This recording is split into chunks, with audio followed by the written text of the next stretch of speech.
Duncan here.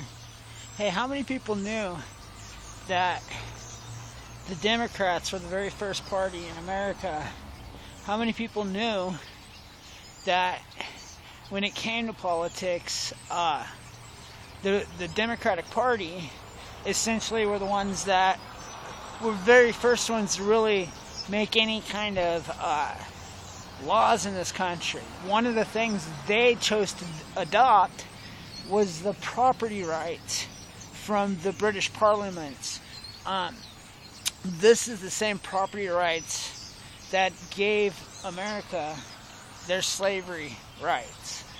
Okay, now, after the Civil War, Abraham Lincoln knew that this country would not survive unless we somehow unified the country. So what he did is he created this Reunification Act. Now, in the process of it, he was assassinated. And he was assassinated, and shortly after that, the Democrats had this army that they called the Democratic Army. Now, the funny thing is, later, this Democratic Army became known as the Ku Klux Klan. So, now with the assassination of Lincoln, the Republican Party became bigger. It began to grow. 36 colored individuals decided to run in politics as Republicans because of the assassination of Thomas Jefferson. Now, think about that for a second. What this does is it says for the first time that there are black people running as Republicans in America. Why is this important?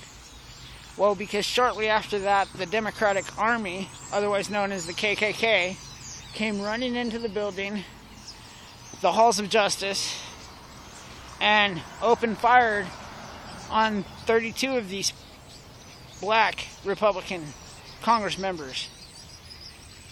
The other ones were dragged outside, they were hung, and they were used as a display to show that if anybody was to ever challenge the Democratic Party, the black culture, the black people, the black population would suffer.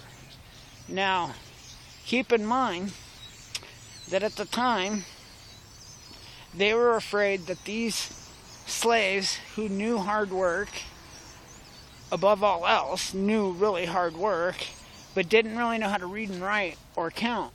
So they were taken advantage of.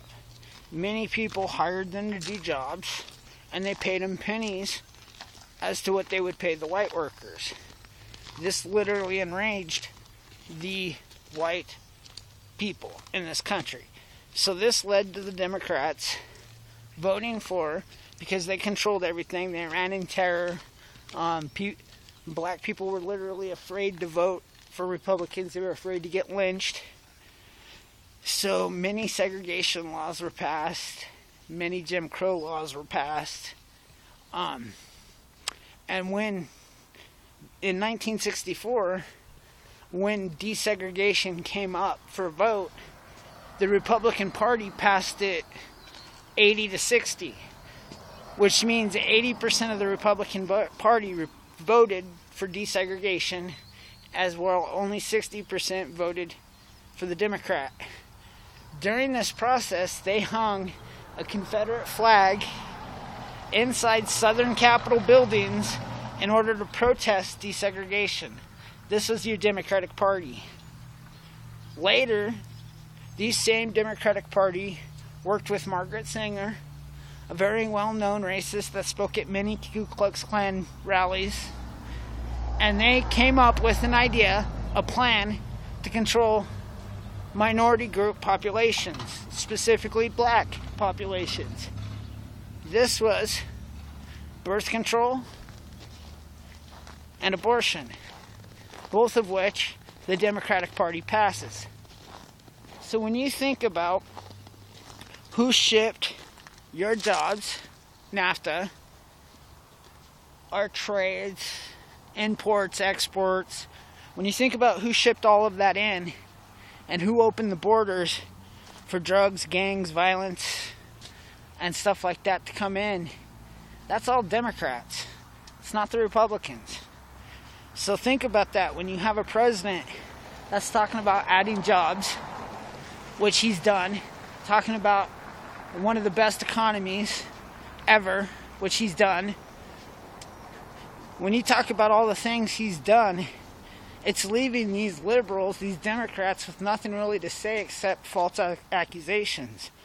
They keep blaming him for everything, and every time they do, it makes them look worse. Every time they say Russia, Russia, Russia, more Uranium One comes up. Every time they say sex abuse, more Pizzagate comes up. So, when you think about the corruption, you think about those who have leaked emails and had illegal servers, Clinton foundations, when you think about all the people that have literally accused the liberals of wrongdoings, and think about how many have come true. And that's what we're dealing with. So, if you can't see that, I truly believe liberalism is a handicap. I believe there should be a medication for it, because if you can't see America being ripped apart strongly because of the Democrat liberal vote, then you can't see the truth. And that's about it. So, first and foremost, God bless America. God bless you, our president, and everything else. See the light. Wake up, America, before there is none. Peace. Duncan out.